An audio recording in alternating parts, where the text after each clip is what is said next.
Our guest today is the congressman from Illinois' 5th Congressional District. He was elected a little over 10 years ago. Our guest today is the only Illinois member on the Appropriations Committee. He also serves on the influential House Committee on Intelligence. Our guest today did his undergraduate at Roosevelt University. There we go. I love it. Earned his master's degree in public policy at the University of Chicago.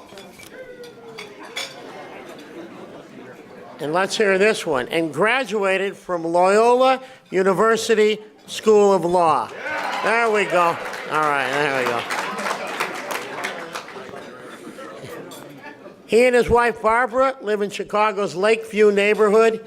He is the proud father of 2 fabulous daughters, Allison and Megan. Ladies and gentlemen, Congressman Mike Quigley. Congressman? All right, Michael. Thanks, Jay.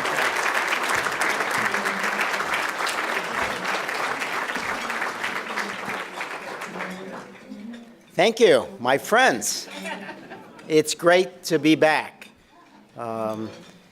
If only for the food. I see travel magazines that say 3 perfect days in some place. And I think I should do 3 perfect days in Chicago just on the eating part, right? Because here we are in Maggiano's. I could point out, Ann Sather's, Superdog, some of our D'Agostino's, Dinkle's Donuts, Bittersweet. I just keep going. So my travel magazine for Chicago would involve doing just what you're doing right now. Thanks so much for having me. It's an honor to serve. It's an honor to be back. I want to recognize a few folks. Thanks to all the electeds and our friends at Loyola, my friends at Roosevelt, my few scattered University of Chicago folks who are here. Thanks for putting me in this position to accomplish this.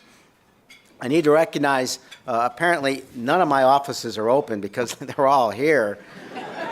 My chief is in from D.C., Juan. He's from Northwest Indiana. Yay, Juan. Now, sitting at my table, because he helped me prepare today, my LD, Doug Lee.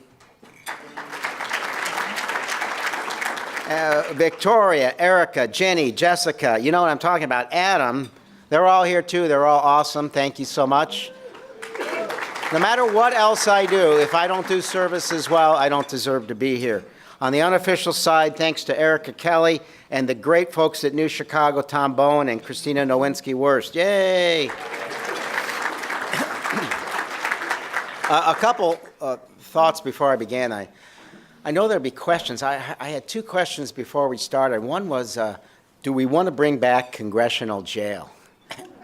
Now, as tempting as that is, and I need to talk to our sheriff about that. As tempting as that is, it's probably not going to work, probably not going to happen.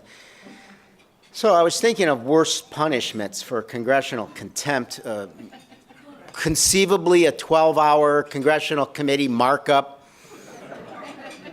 Somewhere in the 9th or 10th hour, they leave screaming from the room, I give up, I give up. The second question I got, which I thought was interesting, is are you still having fun? Do you still enjoy it?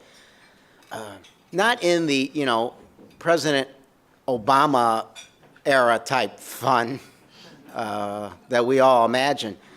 But look at what we're facing, folks. And where would I rather be? So I don't forget where I came from.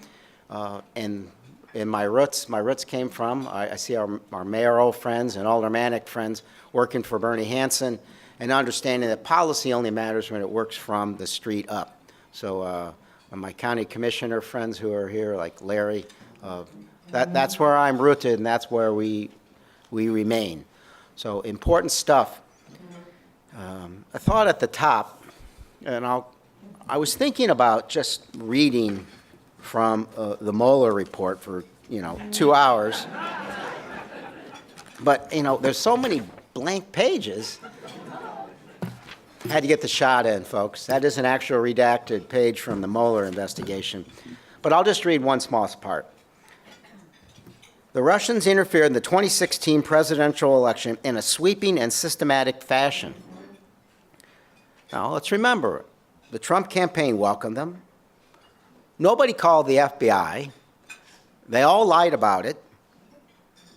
And the president obstructed the investigation. So where do we go from here? What remains for us is the counterintelligence investigation to uncover truly what happened, hold those responsible accountable, and prevent it from happening in the future. But whatever else you take from what I talked about last year, Mike Morrell, the former acting director, CIA under Obama and Bush, said what the Russians did was the political equivalent of 9/11. Pretty extreme statement, but true. But after doing this for over 2 years, I've come to the conclusion that we can overcome this. It will take some uniting of the country. It will take some inoculation against what the Russians did to prevent it from happening again. But we can overcome this. What scares me more than anything that's happened with the Russian investigation is the president's reaction to what the Russian did. It wasn't just the welcoming and the coordination which took place. It's the attack on the rule of law and the Constitution, right? And the fact that the Attorney General became the president's press secretary, and the Attorney General acted as special counsel to the president. And all this time, my Republican colleagues in the House Intel Committee were working hand in glove with the president to obstruct the investigation.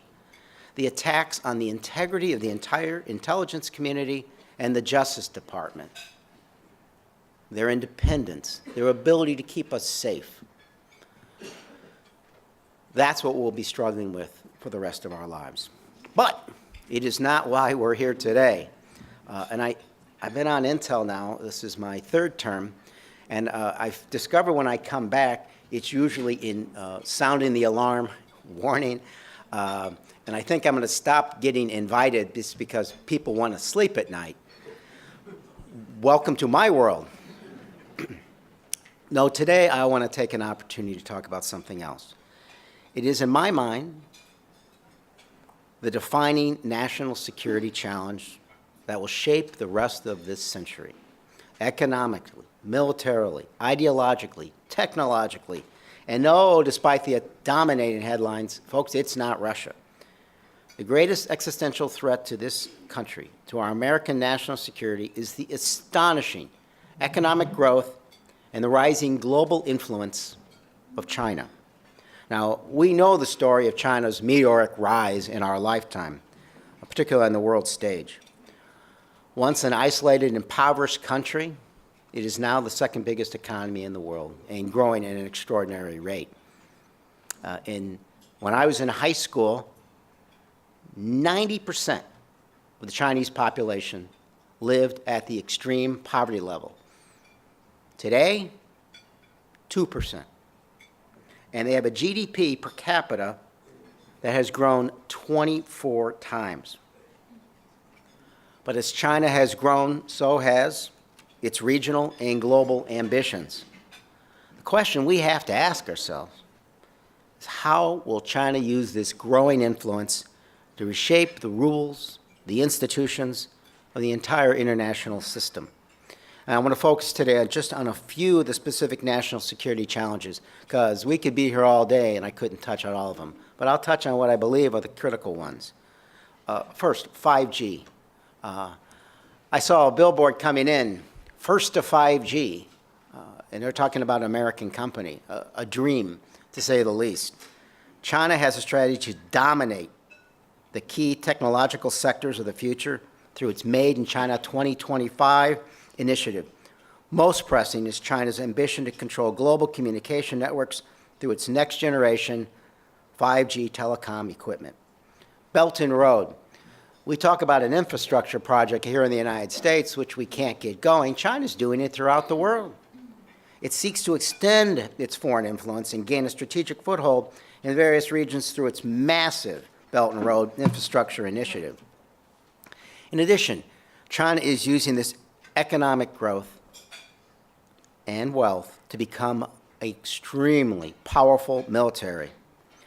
Every year for 2 decades, think about that, every year for 2 decades, China's military budget increased by double digits, reaching $175 billion in 2018. Now we think, well, ours is much higher, but when we try to compare our military budget to Russia's or China's, we are not comparing apples to apples, largely because of how we fund and pay service members, for example. So when you see those numbers alongside each other, just remember it's not as dramatic, it is far more dramatic growth by China, and the comparisons aren't as different as we like to think. China aggressively, as well, uses its cyber capabilities to steal not just our intellectual property that belong to our companies, but also U.S. military and intelligence secrets. The playbook is simple.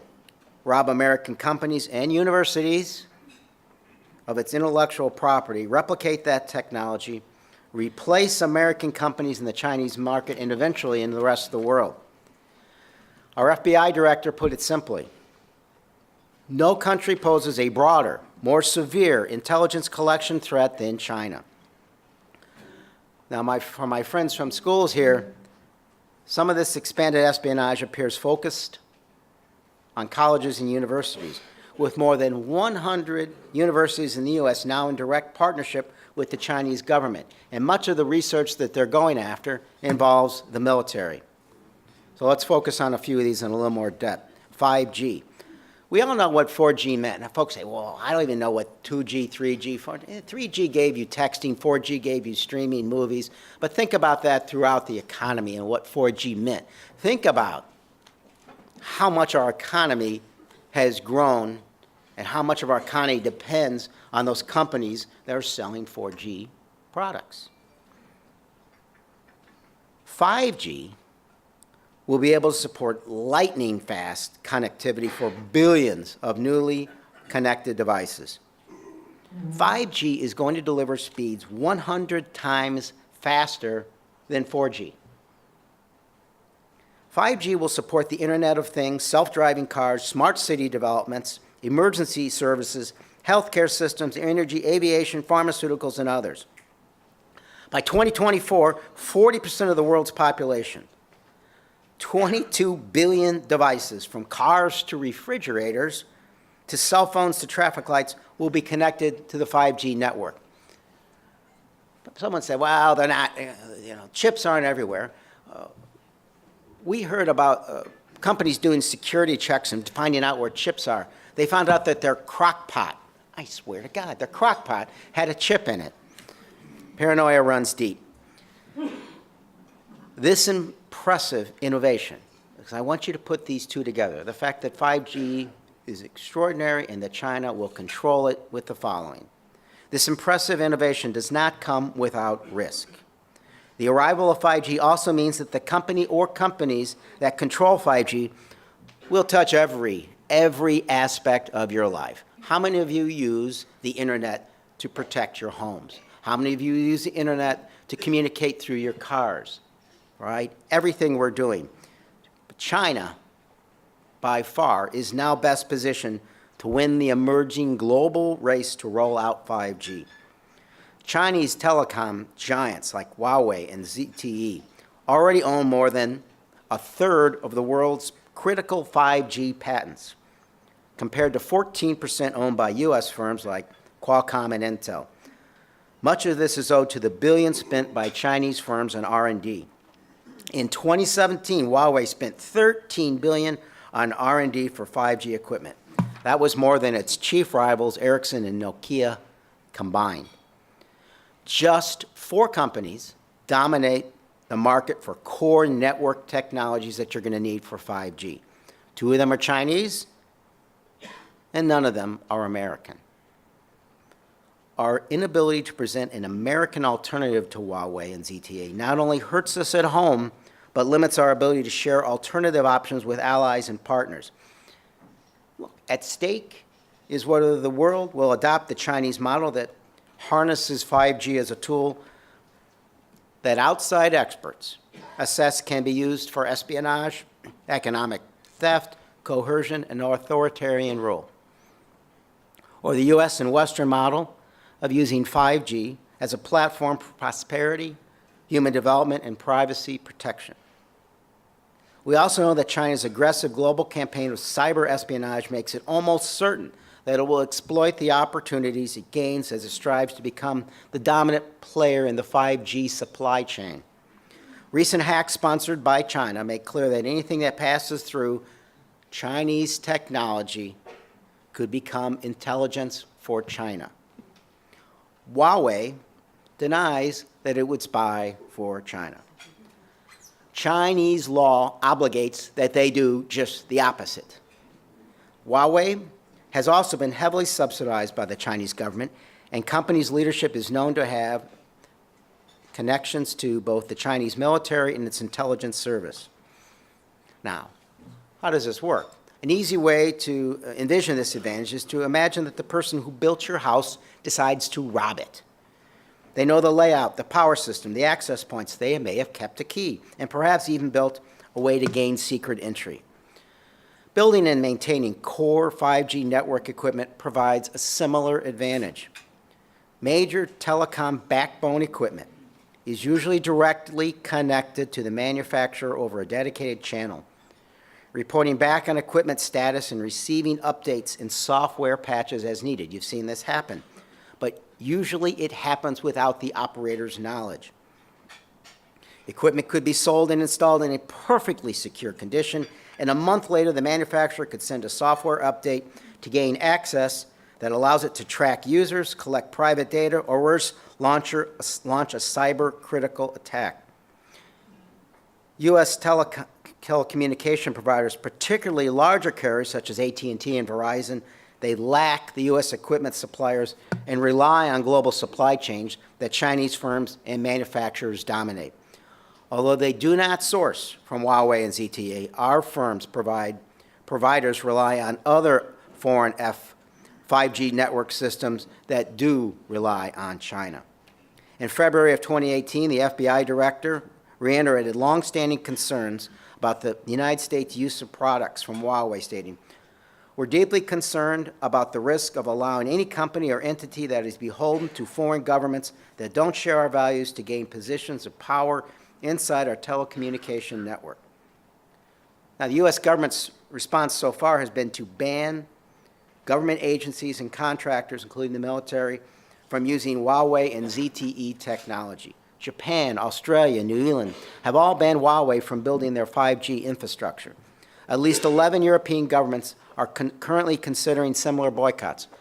I was just in Estonia and Poland talking about these things, and what was fascinating is I was talking to our Polish allies about this very issue, and I walked outside, and there was another billboard where their soccer star was holding up a Huawei phone. How do you compete with that? The second threat I want to talk about is China's attempt to infiltrate and influence U.S. and global infrastructure through Belt and Way. And there may be extraordinarily legitimate economic considerations driving Belt and Road. The infrastructure projects proposed as part of this, many of them would run through some of the Chinese poorest and least developed regions. They're aimed to provide stimulus to help cushion the effects of economic slowdowns. Moreover, the construction is intended to make use of China's enormous industrial overcapacity and ease the entry of Chinese goods into regional markets. However, China's bolder strategy of creating a foundation to assert geopolitical influence can't be overlooked. China needs friends, and Beijing is heavily focused on its neighbors. Lending them money for extensive infrastructure projects is part of that. But Pakistan is running out of money to repay the loans, part of the broader pattern of what critics have deemed China's debt trap diplomacy.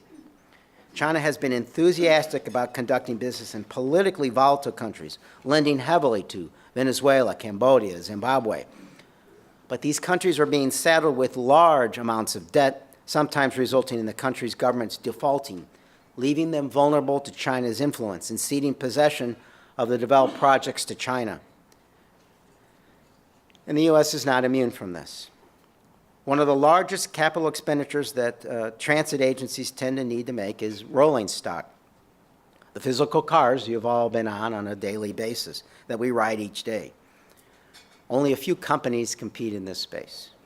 It is noteworthy, then, when a Chinese company starts making inroads in the market by significantly undercutting the existing players and offering stock to transit agencies around the U.S. for a fraction of the competitor's price. Thanks to Made in China 2025, government subsidies, and a de-emphasis on profit. It's understandable how these agencies react. They're cost competitive. It's tough to, we're way behind on our capital improvements for all this rolling stock as well. But there are a number of serious potential consequences associated with the Chinese dominance in this infrastructure. These include security concerns. So I often are under a problem being on the committee. I can't talk about what I've been briefed on, so I refer to people's actions and other people's quotes. These security concerns are so serious that in Washington, D.C., the Pentagon has expressed the fact that to the local transit agency that it doesn't want Chinese-made rail cars servicing the Pentagon Metro rail stations. As of last week, there is now a bipartisan effort in Congress to prevent public money from being used to procure transit infrastructure from these Chinese companies. A number of senators, including Senate Intelligence Committee Vice Chairman Mark Warner, have expressed deep reservations about a Washington, D.C. rolling stock procurement decision, going so far as to send a letter to the agency instructing them more fully consider the security implications of a contract with Chinese manufacturers. Perhaps as insidious as all this is the fact that by driving all these other companies potentially out of the market because of subsidies and the de-emphasis on profit, they become the only game in town. And we are dependent on what can be a very hostile nation for the ability to replace our rail cars. As a military threat, we have to look back. After World War II, the United States remained the dominant military presence in Asia to promote trade, security, and cooperation to prevent the emergence of a central regional power, again, like Japan. But as China rises, it's challenging us, the U.S. presence and influence in the region in an extraordinarily aggressive fashion. The President significantly accelerated China's military modernization in late 2017, requiring the Army to become fully modern by 2035 and world-class by the mid-century. By that year, China will likely to be able to contest U.S. operations throughout the entire Indo-Pacific region. Ultimately, China aspires to return to its dominant position it enjoyed in Asia for thousands of years before a century of colonial rule. It's doing so by translating this wealth into military power. I mentioned before that China's military budget has increased by double digits every year, reaching $175 billion in 2018. Our budget's around $700 billion, but the cost differential on wages is enough to concern us and allow us to be much closer. Of greater concern is ability to invest strategically in new technologies aimed at countering U.S. advantages while asserting its regional foreign policy aims. Their military continues to develop in advanced weapons and hardware while honing its ability to fight in all military domains. Some of the most important new domains include competition with the U.S. on artificial intelligence, quantum computing, both of which are serious threats to America's competitive edge. AI can improve autonomous systems, wargaming, simulation, and information processing. Quantum computing threatens to break widely used encryption standards that safeguard information in the public and private sector. Begin to appreciate what those codes mean to our military. If the U.S. falls behind in the development of AI and quantum computing, China could hone battlefield advantages that will limit our ability to win a war, defend our allies, and preserve regional order. So, what do? We really should do at least three things. Develop a moonshot strategy to compete with technologies, harden our defenses to counter these cyber threats, and deal with strategies that combat China's unfair trade practices without, from today's headlines, a devastating trade war. It is likely that China will lead in the development of the equipment needed to build out 5G networks. But the U.S. must be ready to lead in developing the technologies whose success is dependent on 4G.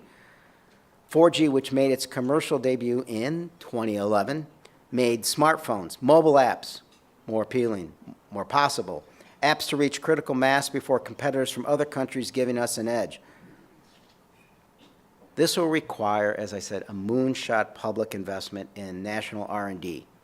One of the reasons I'm here is to point out we're doing just the opposite. In 21 of the 27 years following 1990, federal research and development spending has made up a smaller share of GDP than the year before. At around $120 billion, federal R&D slid to just 0.62% of GDP in 2017, the lowest level since 1955, ironically, 2 years before Sputnik. To match the levels of the 1980s, funding would need to be about 80% higher. Now, let's just put this in our perspective of what we know and work with and what we've lived with in our lives. Thanks to government funding of research, nuclear industry, the space program, the aviation industry, the internet, just some of those elements, and so much of our economy drives on these matters. But a moonshot investment doesn't just mean considerably more funding for innovation. We need better policies to spur tech commercialization, especially for national labs and universities, a redesign of our workforce development system to ensure American workers have the skills they need, and ultimately, we must continue to lead the way in providing the world with alternatives that give both domestic and international markets access to high-quality, secure tech products. As it relates to cyber threats, the administration has demanded that Beijing halt state-sponsored cyber attacks. It's also ramped up the law enforcement response. These are useful and important first steps. But since there's little chance that indicted hackers are going to show up at our courthouse anytime soon, we should move past just indictments to targeted sanctions on companies, universities, researchers, and individuals caught using and stealing U.S. intellectual property, something we haven't done nearly as much as we have with Russia. The federal government should help small companies increase their cyber defenses against Chinese hackers and strengthen counterintelligence to identify the sectors and companies under threat, and I begin with our universities. Counterintelligence officials should brief firms in these sectors on cybersecurity best practices, and since most of the employees are small tech companies are unlikely to have security clearances, they need to declassify some information that will help them do that. We also have new ways to help other countries spend and secure infrastructure equipment, perhaps with subsidies, perhaps with banning other equipment to move forward. And as it relates to unfair trade practices, let me put that in a larger context here. A trade war hurts everybody. It will hurt people here in Chicago. Go talk to Mary Howe from Howe Manufacturing on Elston Avenue, what additional tariffs mean to her. Talk to the American farmer. 42% of Illinois crops are exported. It's going to hurt us. The best and brightest in briefing us have warned of a recession, inevitable recession, or at least a downturn, because a boom can't continue forever. But they're warning that this will expedite that, and it could and probably will if this continues much sooner. So how do we address unfair trade practices and all the problems with China? Here's how you don't do it. You don't do it by yourself. It gets to the issue, one of the issues I talked about last year. We are stronger together as a country. What we've lost touch of because,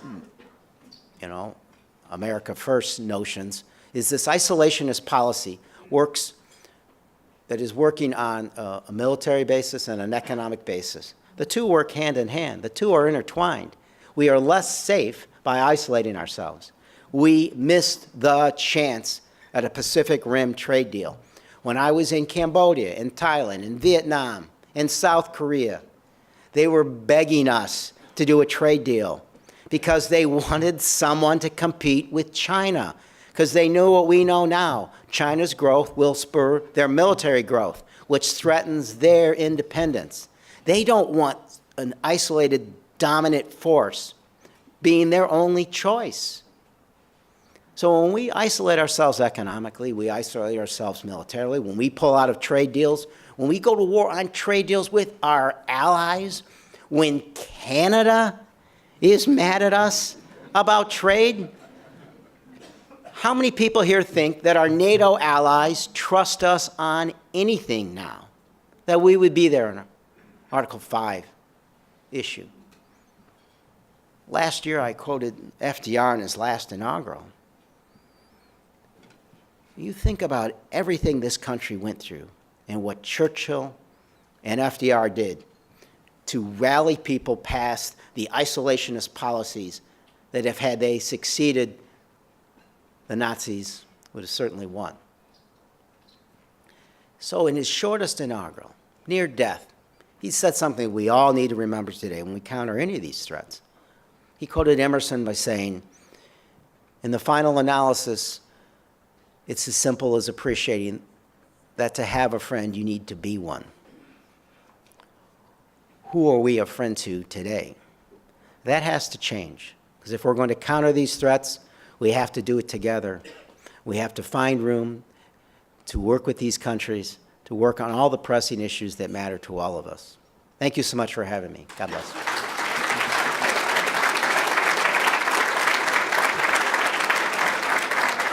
Time to stump the congressman. You need some water?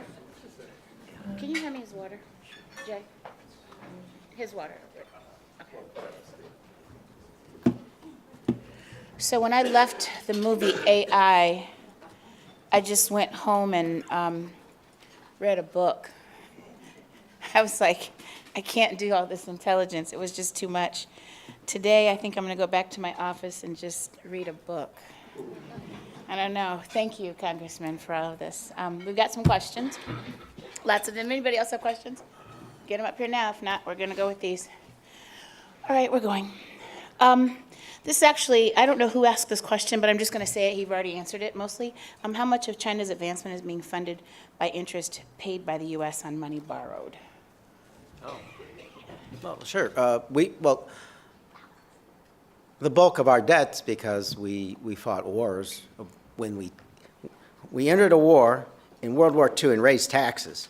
We entered the Iraq War and cut taxes and borrowed money from China to fund it.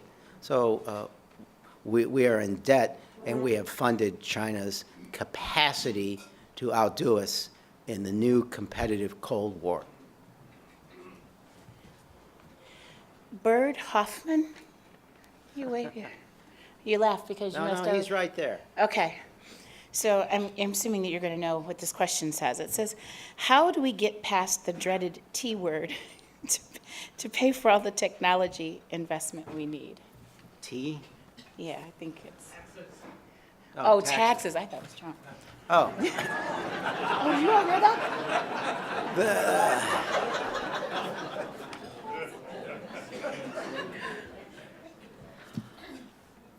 When I was a county commissioner, and Larry Suffin and I were building alliances to beat back unnecessary taxes and move the county forward on an appropriate basis, the message was clear. You're not going to solve all your problems with new revenues. The problem that we've entered into is the tax plan that was passed in Congress will open about a $1.5 trillion additional hole.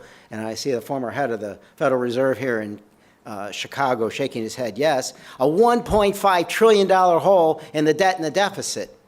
And Goldman Sachs and the Tax Institute said that that part of the tax bill will grow the economy less than 1% in the next 10 years. So that's a bad way to do this. In the end, for Chicago, for the state, for our country, it has to be a combination of a more efficient government system, additional revenues. It has to be that combination. You're not going to solve all our problems by raising revenues only, but if what you do is a tax plan, as my Republican colleagues did, that blows a massive hole in this, you're losing your ability to do something like this. And if there was a mistake in the beginnings of this previous administration, of the Obama administration, we ran out of time.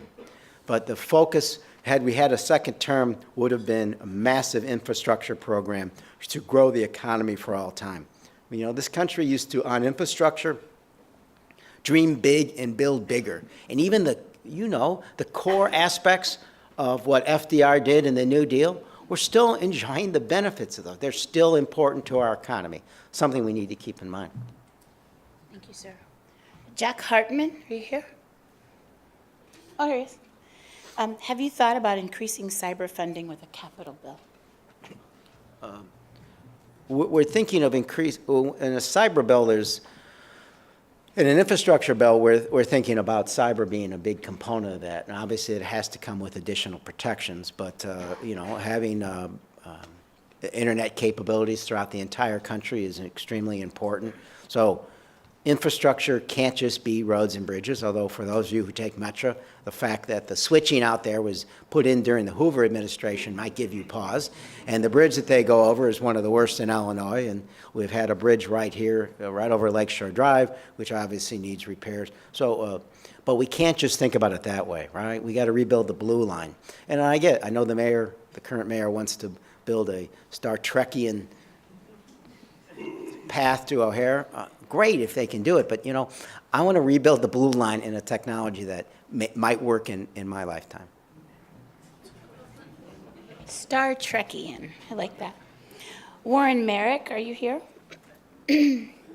Warren, we got to work on your membership, dude. It's $50. So I'm not going to answer it until you pay. I knew we liked him for some reason, Jay. So what national security questions should the regular U.S. citizen be looking out for with respect to the U.S.-China relations for the rest of this presidential term? Well, I think I touched on them.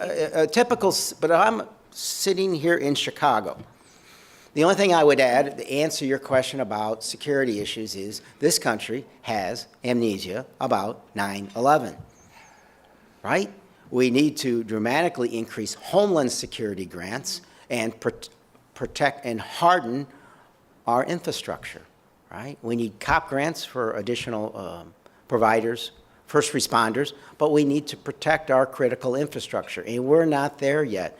Those grants, actually, some of them got zeroed out, many of them are reduced, but we need to remember the threats that exist. And when I am told, as a member of the Intelligence Committee, by people in this city, well, there's no real threat out there right now. When is the last time a terrorist attack was seen before? There was maybe a 15-minute warning in the attack that you heard about overseas. But the rest of it, this isn't going to, heaven forbid, but it wouldn't happen like 9/11. I don't envision that. With everything I've been briefed, this will be inspired, not instructed. It is cheaper and cheaper, unfortunately, to make an attack. They are becoming less sophisticated. People driving a car through a crowd, a car bomb, opening up with a weapon in a crowded street. So if the question is, what should Americans be concerned about beyond what I talked about today? It's just that. The threats are still there. ISIS is a damaged, angry animal, and they're most likely to try to create as much damage as they possibly can in the homeland. Back to the losing sleep thing. Or me just reading a book with pages that turn. I don't have to worry about there being a picture pages. Yeah, that even works. So here are two questions with respect to insurance from Rose Otten from the Friendship Center and Laura Garcia Design. I'm going to ask them both, and you can figure out how to mesh them together. And do they pay their dues? I don't know. Are they here? Okay. You paid your dues? I like Congressman Quigley. You serve one of the most progressive districts in Illinois.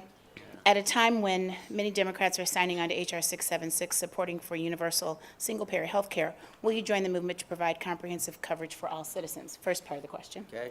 Second, would you please discuss your thoughts on health insurance overall, how we can increase planned options and lower costs for those who buy insurance through the Illinois Exchange as opposed to accessing insurance via their employers? Sure. Well, a couple things. I'm an appropriator. There's one other in Illinois we didn't mention. We had to change my intro. It's Sherry Bustos is now an appropriator. So the appropriation process is one element of how we can change these things to provide proper funding to existing programs and to stop my Republican colleagues from doing things like defunding Planned Parenthood.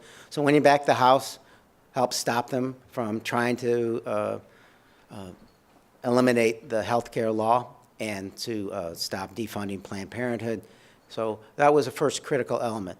The second one is when I sat down 10 years ago and I got sworn into the House, a special election. So, you know, you speak, Nancy stops everything, you speak for 4 or 5 minutes, and I sat down. The first person to come up to me was Congressman Mark Kirk. And he said something that was interesting. He says, you're going to get a lot of advice, but the best advice I can give you is anything that happens here happens in the middle.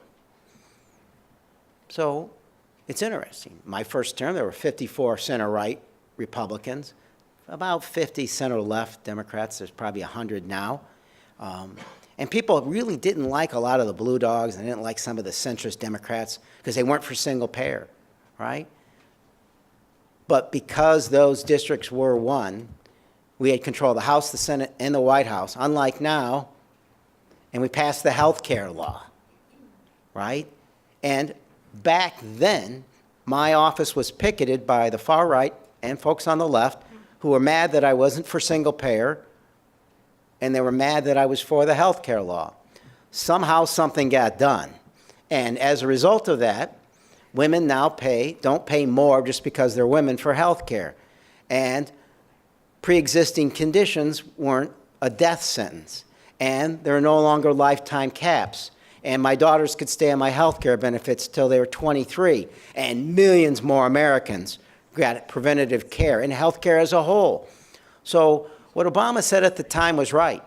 This is an evolutionary fight.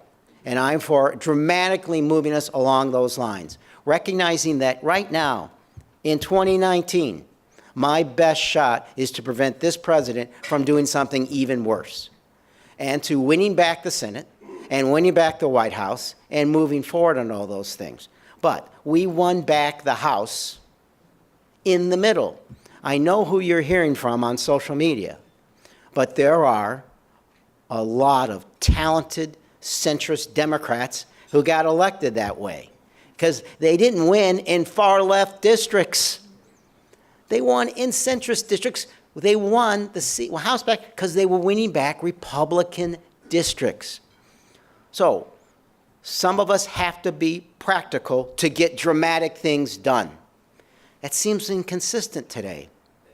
And part of the problem, and it could be a question about climate change, it could be a question about gun violence, is that practical solution got us where we are. We passed climate change. We just passed a bill just this last week on pre-existing conditions. We passed a gun violence bill for the first time since I've been there. Dramatically great things happen. It seems inconsistent. Well, you won through the center, but you're doing all these amazing things. I'll tell you right now, single payer doesn't have a chance to pass in the House alone, clearly not in the center sign. So, but I think there's ways of continually, dramatically moving us forward. So I'm on Higgins' bill, 50 and above Medicare for all. Jan Schakowsky's bill, which provides that single-payer option for the states to do, which we're now seeing a first state to do just that sort of thing. We can move farther down the field in a dramatic fashion. The goal is and must always be to ensure every single American. We have to do it in a way that you can afford. And frankly, some of the proposals that were out there in my last term would have meant that you have to give up your private insurance coverage. I'm not sure most Americans were comfortable with that yet. We move America only as far as we can, and maybe a little farther. So that is a practical solution to provide dramatic change, right? We're doing it this way, we won back the House. Doing it this way, we're going to win back the Senate, and we're going to win back the White House, and we're going to move us down the field even further.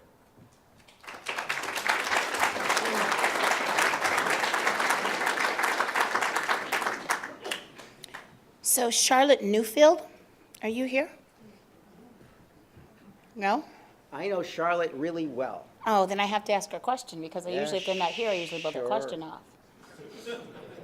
Thanks, Charlotte. You put me in a position here.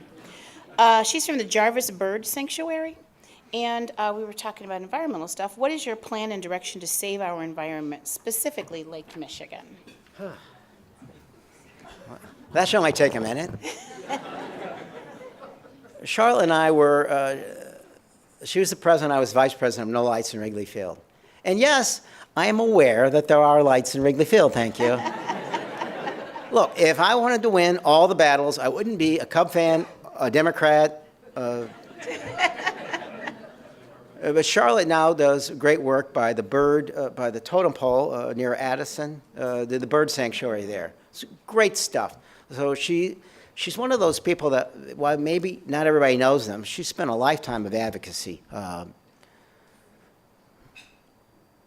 Like healthcare, winning back the House meant we could stop this draconian, horrible plan of dismantling environmental regulation. They're still doing it unilaterally. Go online and watch my Chicago-esque exchange with the Interior Secretary just a week ago. So much of this is public messaging and the practical solution of winning back the Senate. We're stopping them from doing the worst of the horrible things. I got into this business because I'm an environmentalist. I began here in Region 5 US EPA air programs and quit in protest because of the Reagan administration's environmental policies. I now talk to EPA employees all the time and say, please don't do what I did. Stay here. This is a long, arduous fight, but it's the fight that really matters. I do climate tours every year. I was just in National Lakeshore, a national park now, thank you very much. We were in the Everglades, and my staff and I were in the Rocky Mountain National Park looking at the effects of climate change on the environment. You look at mountains there, and a third of the trees are gray skeletons because of climate change and the beetle. In the Everglades, you see the land drying up, and you see right over here in Indiana, they're predicting they're going to lose about 40% of their bird species. We have to have victories at the individual corporate level. We have to have victories at the state and local level. Right now, it is messaging and stopping this administration from doing as much as we can to devastating this environment. As Obama said, you're the first generation to feel the effects of climate change and the last one that can do anything about it. Probably time for one more, right? Oh, okay. Well, that's one more. I guess that means one more question, huh? Right. So I'm going to go with this one, I think. Bennett Lawson, are you here? That Do you name know is these so people? familiar. I know that one. Are you a member, Bennett? Okay. If you had one more minute with Ben Carson, what would you have asked? Yeah. Ben and I had a colorful conversation in which I was quoting Billy Madison at the end. So you may want to go back and see that. I met with the housing secretary with the LGBTQ advocates right here in Chicago, and he listened and didn't do anything about it. And the issue involved how we treat particularly trans youth at shelters and discrimination policies. And he was basically saying, well, I would have posted this, but you wouldn't have liked what happened, which to me meant he would have gone along with this discrimination. So we went back and forth, and I think I made that clear. And I understand he's very devout, and I completely respect that. So I think what I probably would have questioned is, I probably would have brought up his knowledge of the Bible and asked him if there's anything in the Bible about no room at the end and what a good person who believes in these things would respond. But I ran out of time. And then there's a part of me that's glad that I ran out of time because, again, the snarky Chicago-esque would have elevated even more. And yeah, you probably all would have seen that because, the mayor's not the only one in town with colorful vocabulary. Go ahead. You want me to ask the other two? Okay. go ahead. I got that translation. It was one more question, but now he's saying we can go. So let's see. Are the policies that are advancing voting and stop outside of what policies are you advancing to, one, increase access to voting and stop outside interference of electoral process, and what should we be looking forward to in 2020? First of all, I'm the sponsor of legislation that provided $380 million for election grants, right? The Russians attacked our democratic process. Illinois is the first state they hacked into. So Illinois, I think, got about $12 million of that to buy new equipment, training, anti-hacking software. Fact is, something like 40 states, their equipment is so old they can't even use anti-hacking software. Pretty vulnerable, right? DNI Coates, not a real liberal guy, said the red lights are still flashing, the warning's there, because Comey said the Russians will be back. They never left. So there's the outside threat in that regard, and I promise you, as the chairman of the Financial Services General Government Subcommittee, our priority is to make sure we have far more funding to prevent that. There's also voter suppression issues. There will be a number of bills in Washington that deal with existing legislation and proposed legislation that deal with voter suppression for internal reasons, very sinister. Election reforms as a whole, you know, we have to deal with the fact that so much money is dark money and the transparency and accountability is lacking. What to expect in 2020? If you really, really don't like watching sausages or politics things getting made, don't watch this. This will be ugly. This will strain all of your tolerance for such things. But the stakes are as high as they've ever been. Who are we as a country? The Reagan Republican Party is no more. That's dangerous in the sense that I thought of Reagan as a reactionary, right? He's moderate compared to folks that we're dealing with now, right? So who's in the centrist middle at all? So that's of concern. As far as people predicting who will win, you know, this far out, who nationally knew who Barack Obama was, who Jimmy Carter was, right? Bill Clinton. So let's see who comes out of Iowa. Keep focused on all of these things. Let's see if the president has any competition. The last time I saw President Obama at the White House, he said, it was a holiday party just before he left, and he said, I said, we miss you already. And he said, it's going to be okay. And I said, no, it's not. But we were both right. It is not okay. But I think it will be. But not if we just give up, stop paying attention, get aggravated with that situation, and do more. Everything you cared about is at stake. It is that dramatic. I will tell you that, as I said at the beginning, this isn't fun, but, you know, when I was asked at a high school, are you still having fun? I said, you know, I don't know. I said, I can't compare myself to her, but I'm not sure Mother Teresa said, oh, that was a fun day.